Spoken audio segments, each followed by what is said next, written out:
Hi everybody, just a quick happy Mother's Day. I'm not going to stay on too long. I have my fur baby outside. He loves to take his walk, and I honestly think he's more of a horse than a fur cat baby. He has a thing about grass and vegetables. Never seen that before in a cat before, but this is who he is. Sorry, so I'm going to be here walking him while I'm talking to you guys. And I think today's class, it's a nice, beautiful spring day in Maryland. I chose not to live in New York because, I don't know, I'm just not into the pollution. I like fresh air. So that's why I decided to move back to the Maryland area. I don't know if you guys know about Maryland, but Maryland's 45 minutes away from Washington, D.C., where I studied for my bachelor's in fine arts. And yeah, so basically I think today is just to talk about the possibilities of perhaps traveling and talking about music besides in like a studio space. I'm dealing with my own equipment, but to perhaps even go out and either interview people or talk through music with other musicians. I mean, even my mom and my sister who are in the music industry would be a good starting point.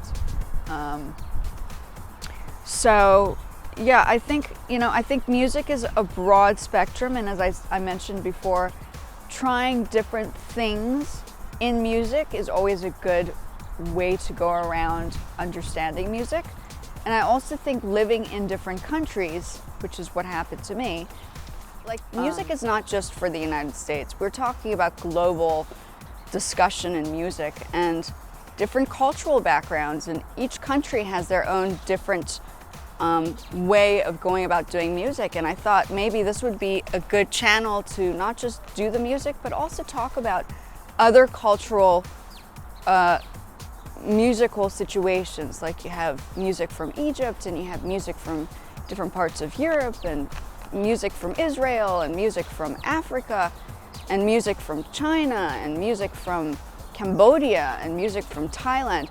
I mean, I think it's important to talk about a collective of music, not just what we perceive as the West, what music is in the West. But it should be a global discussion. So my initial plan is to perhaps start looking at traveling to different places, or maybe speak to different people in the meantime of different cultural music, because a person's ear from Europe is going to be different than a person's ear from Africa, and is different than a person's ear from Indonesia. Now, my name is Indonesian. It's not even a Western name. It's actually an Asian name. So I run deep into ethnicity and cultural backgrounds because of my personal experience living in different countries. And I know that, even though we have MTV around the world, the MTV around the world and the Sony music, we don't ever hear the musicians outside of the countries we live in.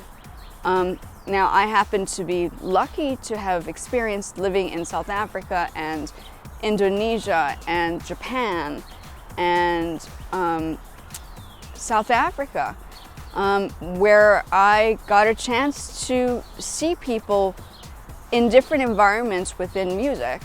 And I know that each country has, for instance, they definitely do have a Sony, and they definitely do have a Yamaha company, and they definitely do, and Yamaha is like huge around the world, right? You get sponsored by Yamaha and you are Yamaha or Sony and you're off you go.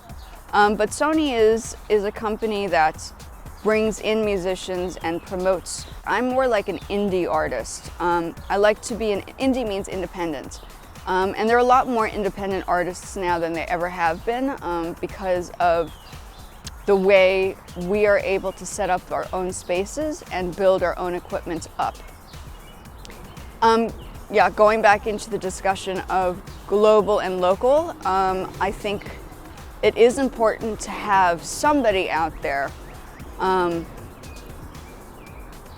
bring ethnicity back to music. Don't forget, music goes back decades. Even before classical music, you had music from Africa. Now, my background is Khoisan.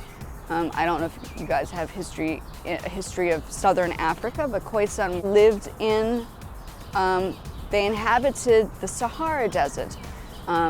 My dad's Jewish American, but my mom is mainly South African, Asian, and Khoisan.